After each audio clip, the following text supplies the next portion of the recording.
Olá, eu sou Francisco Mota e hoje tenho um novo SUV Renault Austral para testar aqui no canal de YouTube Targa 67.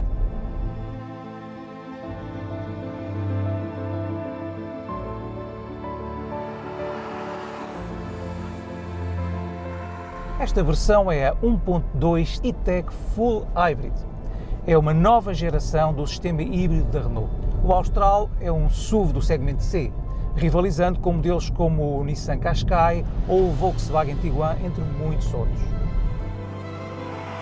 Nos próximos minutos vou à procura de resposta para 3 questões. A primeira é saber o que é que mudou neste sistema híbrido da Renault. A segunda é ver como é afinal a utilização deste C-SUV. E a terceira é descobrir quais são os consumos reais deste Austral. Por isso já sabe, fique por aí.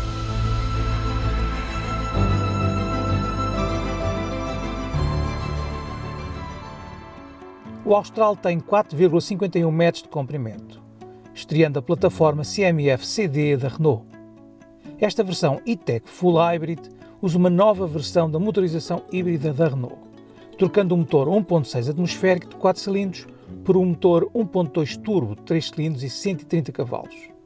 Está associado a um motor gerador elétrico de tração com 68 cavalos e ainda existe um segundo motor gerador de 34 cavalos que serve de motor de arranque e gera caixa de velocidades automática multimodal. Esta caixa tem 4 mudanças ligadas ao motor a gasolina e 2 ao motor elétrico. Há 15 combinações possíveis, mas nem todas são utilizadas. A bateria híbrida tem 2 kWh de capacidade. A potência máxima combinada é de 200 cavalos e o binário de 410 Nm. A velocidade máxima é de 175 km/h. O estilo reflete as tendências recentes da Renault, com os faróis e as luzes de trás em forma de C, ou a linha de cintura a subir na zona do pilar traseiro do tejadilho, que tem um terceiro vidro lateral para facilitar a visibilidade. A altura ao solo de 17 cm e as molduras dos guarda-lamas em preto reforçam o visual SUV do Austral, apesar de a altura total se ficar pelos 1,62 metros. A mala tem 430 litros de capacidade nesta versão híbrida e um acesso não muito difícil, sendo a tampa de abertura elétrica nesta versão. Aqui dentro começa por impressionar a qualidade do habitáculo, por exemplo com plásticos macios aqui no topo das portas, também no topo do tablier, algumas superfícies cobertas com alcantara, com pontes, enfim, um ambiente que sai reforçado ainda mais nesta versão Xperi Alpine. O volante é grande e quase quadrado, mas a pega é muito boa e as regulações são muito amplas, tanto em alcance como em altura. Além disso, tem aqui o botão Multisense, que serve para escolher os modos de condução típicos da Renault, que são o Comfort, Eco, Sport e o Persol, que é o mais personalizável. Além disso, a alavanca da caixa de velocidades está colocada aqui na coluna de direção, numa posição de muito fácil acesso e realmente muito fácil de utilizar. A posição de condução é alta, como se espera de um SUV deste tamanho, e a visibilidade ganha bastante com isso, tanto para a frente, como para os lados, como até para trás, através do retrovisor. Quanto aos bancos, eles são muito confortáveis e têm bastante apoio lateral. São realmente uns bancos com aspecto esportivo muito bons. O painel de instrumentos digital tem várias visualizações que se podem escolher aqui neste botão do volante. Não está sobrecarregado de informação e realmente é muito fácil de consultar. Ele forma aqui depois uma continuidade com o monitor central tátil, aqui uma espécie de uma forma de L invertido. E este monitor tátil é de facto muito fácil de usar, tem os ícones muito bem separados, além de ter a vantagem de incluir o Google Auto, com várias aplicações que são realmente muito eficientes. A consola central tem aqui esta barra que pode servir para apoiar a mão quando estamos aqui a comandar alguns destas aplicações mais em baixo, ou até os botões físicos aqui em rodapé, e tem também a prateleira do carregamento indutivo do telemóvel, que se pode guardar aqui neste porta-objetos, depois desliza-se e podemos depois utilizar o porta-copos aqui à frente, só que realmente não dá para usar as duas coisas ao mesmo tempo, ou uma ou outra. Aqui na frente o espaço é mais do que generoso, tanto em altura, como em largura, como em comprimento, mas vamos ver como será nos lugares da segunda fila. O espaço nos lugares de trás é muito bom em comprimento para as pernas e também em altura. Mesmo a largura é razoável para o segmento, apesar do lugar do meio ser mais estreito, mais alto e mais duro. O acesso é bom, pois o tejadilho não tem perfil coupé.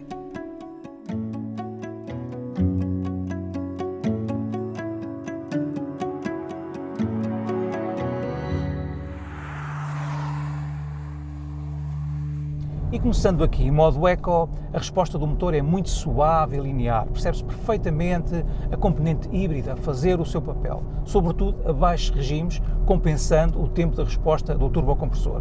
Na verdade, são muito frequentes os períodos em que o sistema vai funcionar apenas com modo elétrico, sobretudo em meio urbano, provando a eficiência deste conceito híbrido da Renault.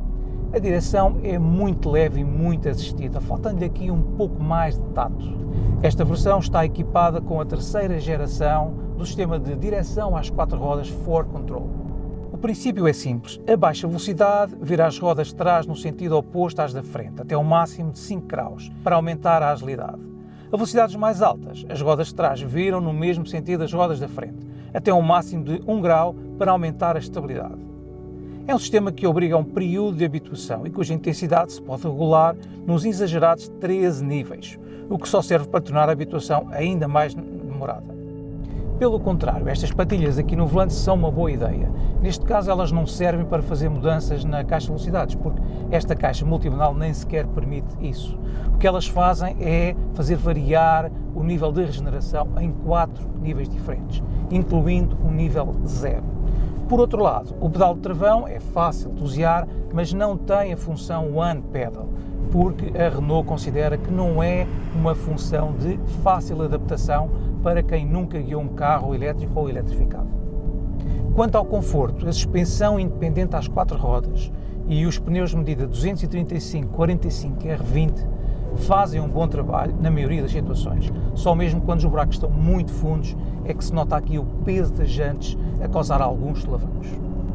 No habitual teste de consumos reais do Targa 67, feito sempre com o ar-condicionado desligado, em modo Eco e usando as patilhas da regeneração, o valor obtido em cidade foi de 5,2 litros por cada 100 km.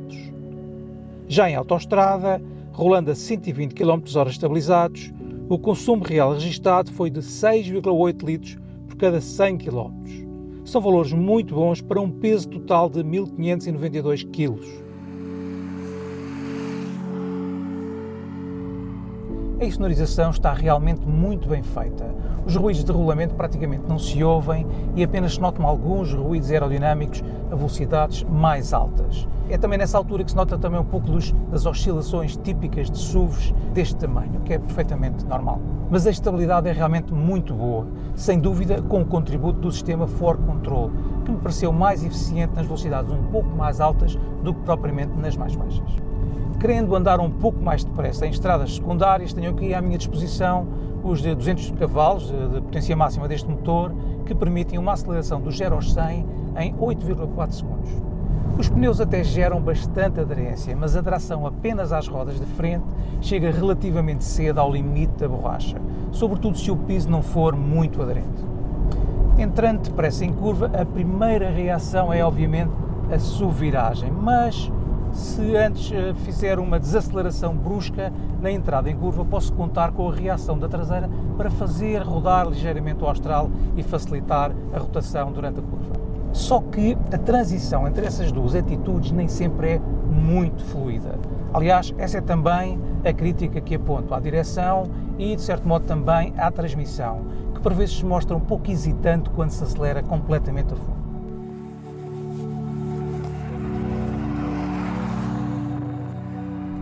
Em modo Sport, o sistema garante que a bateria tem sempre carga, para não haver degradação nas prestações. Aliás, o motor pode mesmo entrar em funcionamento estacionário, mesmo com baixa aceleração, para conseguir exatamente isso. Em resumo, este Austral E-Tech acaba por funcionar melhor, num ritmo rápido, mas sem exageros, do que estar aqui a tentar tirar tudo aquilo que ele tem para dar.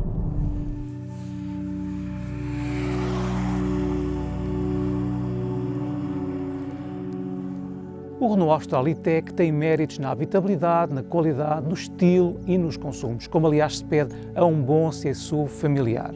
Mas claro que esta versão Xperi Alpine está mais virada para detalhes de estilo do que propriamente para a parte dinâmica. Aquilo que se preocupa tanto com os consumos como com a dinâmica são os vídeos do canal Targa 67. Por isso, se não quer perder nenhum daqueles que temos previstos para este ano, não se esqueça de subscrever o canal e de ativar o sino das notificações. E já agora, se gostou, não deixe também de partilhar este vídeo. E é tudo. Até ao próximo vídeo do canal Targa 67.